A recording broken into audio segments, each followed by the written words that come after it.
Bonjour, je me trouve sur les hauteurs de Dannemarie et je suis devant un des rares blocs qui est français, qui se trouve justement sur les hauteurs de Dannemarie. Et vous avez le viaduc qui se trouve derrière ces arbres. Alors évidemment à l'époque ça n'existait pas ces arbres et ce blocos pouvait aisément couvrir le viaduc, voire autre chose. Alors vous voyez sa construction qui est tout à fait typique, enfin je veux dire carrément atypique. Et il est de 14-18 celui-ci, avec ses créneaux à échelon tout à fait caractéristiques. Il est de forme circulaire et de très belle facture, en relativement bon état. On va faire le tour. Il est quasi entièrement circulaire. Voici les tranchées qui couraient derrière lui et son chemin d'accès. Il y accédait par une tranchée en fait. Et d'ailleurs il y a une inscription. C'est l'occasion jamais de voir si c'est pas de la période allemande.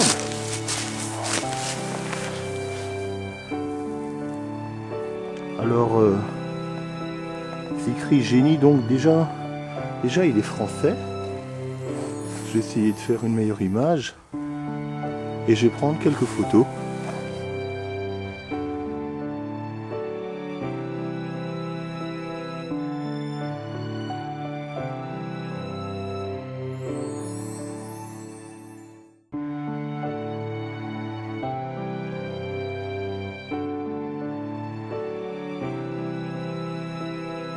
Après cette série de clichés, on va continuer la visite. On voit très bien que l'accès se fait par une tranchée renforcée en fait, pour qu'elle ne s'éboule pas. Et cette même tranchée continue plus haut dans la forêt et sur la droite. Donc il y a peut-être d'autres blocs. J'irai vérifier tout à l'heure si le temps s'y prête. Donc on voit déjà qu'il y avait en plus un petit bloc ici.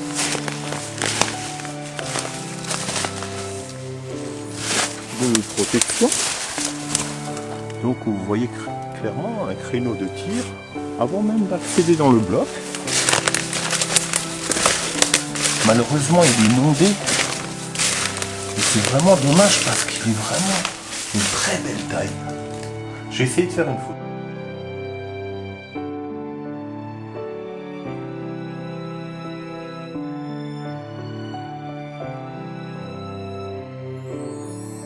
Voilà, je peux malheureusement pas aller plus loin parce qu'il y a environ 20 cm d'eau. Il me faudrait des bottes en caoutchouc étanche et je n'ai que des bottes de sécurité. Et donc vous voyez comme ça fissure avec la pression de la terre. Je peux malheureusement pas y aller sans prendre un bon bain. Donc tant pis. En tout cas, les quelques photos que j'ai prises, je les ai prises à bout de bras. Et je vais aller voir s'il n'y a pas autre chose dans le coin. Mais normalement, il n'y a rien d'après les cartes. Mais dans le vide, je vais quand même voir. Hein. Donc à tout à l'heure si je trouve quelque chose.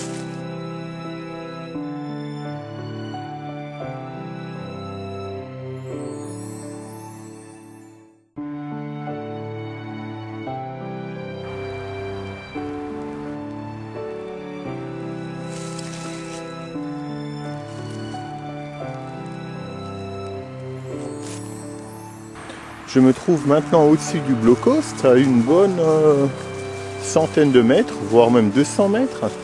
Et je suis dans un endroit qui semble être charmant. En fait, ce canal, c'est ce qu'on appelle le canal d'alimentation. Et il est sur les hauteurs. Vous voyez comme le terrain est en désert. Et tout en bas, vers Fuleren, Struet, tout ça, là où ça fume, ben, tout en bas, il y a la Largue qui coule. C'est une célèbre rivière du Sungo qui prend sa source au Oberlargue.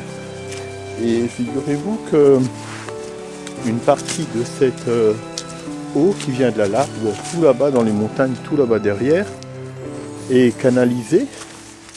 Elle prend de la hauteur, elle passe au-dessus de Dannemarie et continue bien plus loin pour finalement alimenter le canal du Rhône au Rhin beaucoup plus haut, une partie vraiment très haute où il y a beaucoup d'écluses et où aucune source ne pouvait alimenter le canal. Donc c'est cette solution qui a été adoptée, détourner l'eau de la Largue en amont pour alimenter un canal à une bonne vingtaine de kilomètres depuis le point de captage en zigzagant. Et voilà, je suis dans le tronçon du canal d'alimentation qui passe dans la forêt.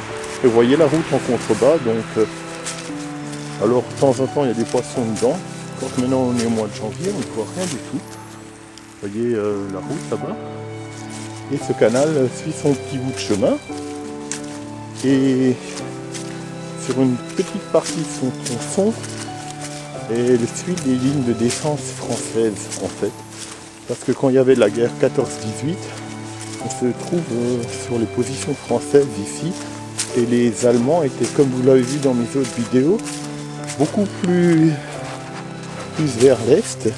Ils se trouvaient plutôt vers la rive Seine, qui est environ 15-20 km d'ici. Donc voilà, nous voilà maintenant des deux camps des ennemis, quoi. Donc côté français, alors que toutes les autres vidéos c'était plutôt côté allemand.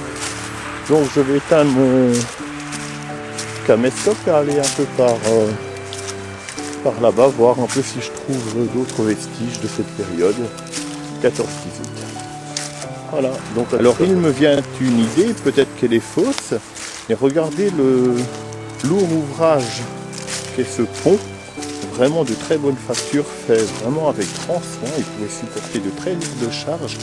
Pourtant il faut savoir qu'on est en pleine forêt et ce pont ne dessert que de l'autre côté de la rive qui mène simplement à un bois. Donc pourquoi avoir construit un pont d'une telle qualité, sachant qu'en fait ça mène soit dans le village en bas, d'où vous voyez la route, mais de l'autre côté ça mène strictement nulle part, hormis dans comment on pourrait appeler ça, hormis dans la forêt. Il ne reste plus que ce petit chemin complètement inutilisé. Donc pourquoi un pont aussi imposant? Et regardez les renforts des berges avec du béton, sachant que le blocos qu'on a vu avant, vous voyez le tas d'arbres coupés ici, les stères de bois. Je vais essayer de faire un zoom, mais il est simplement sur la gauche là-bas. Donc à mon avis, il n'est pas exclu que ça menait à d'autres positions, d'autres blocs. Alors c'est beaucoup trop tentant, je vais aller voir. Mais je peux me tromper de hâte. Alors je viens de revenir du bon côté de la rivière, là où il y avait le blocos en fait.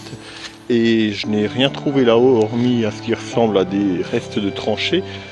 Donc le bloc où on était avant, ben, vous voyez le canal, il est ici.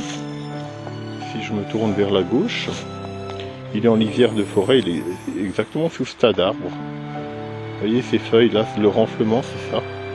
Donc je me trouve maintenant à moins de 80 mètres à peu près. Et je vais longer ce petit canal, peut-être qu'il y a autre chose à côté, je ne sais pas. En tout cas là derrière il n'y a rien, hormis à ce qui ressemble à du tranché. Et peut-être des faux plats pour des canons à mettre par terre. Honnêtement je ne sais pas.